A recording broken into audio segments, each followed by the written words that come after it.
For today's video, tutorial muna tayo. Maiba naman.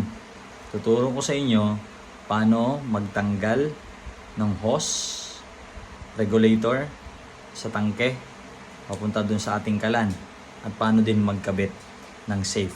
Tara, let's G. So itong ating tangke, Petronom brand. Yan, 11 kilograms ang lamang. Ayan ang warning. Do not accept if seal is broken. So yan, may seal. So, safe tayo. Okay tayo dyan. Ngayon, tatanggalin natin yung seal na yan. Pero nakasara naman yan. Diba?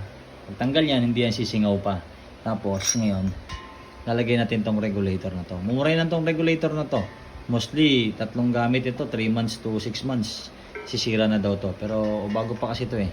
All goods pa naman. Turo ko na sa inyo. Step by step natin gagawin. Una, tanggalin natin tong seal natin. Diba?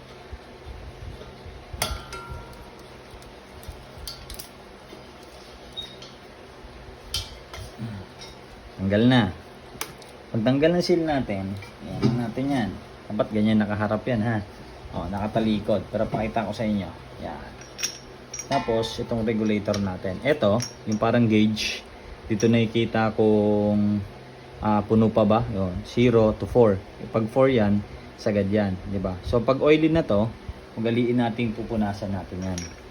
Yung mga kasi maiwasan talaga yan.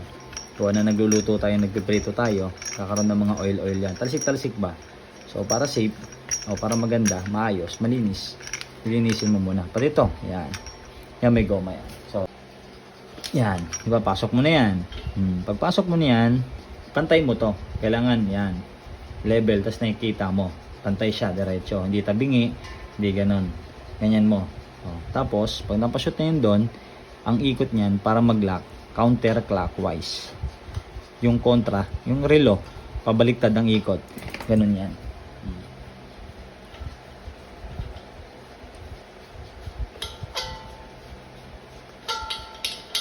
Diba narinig nyo? Kasi kumakagat yung lock nya.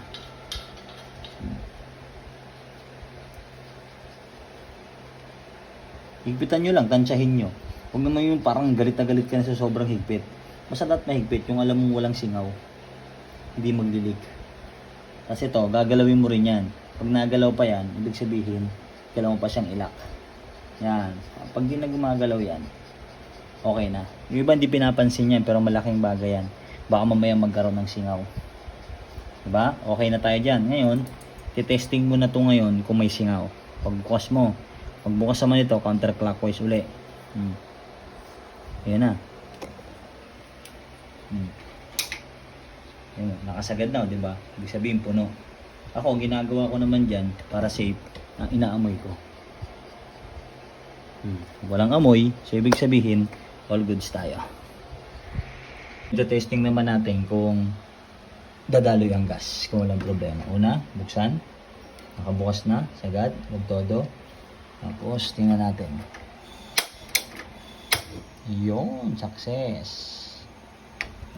Ganda ng apoy natin. Ibig sabihin bagong-bago. So, yun ang aking tutorial. Paano magkabit at magbaklas ng ating tangke, ng ating lutuan. Sana nakatulong sa inyo. Pa-like naman dyan. Pa-share kung gusto nyo may matutunan din yung iba. And pakipalo na lang tayo dyan. Thanks for watching. God bless everyone.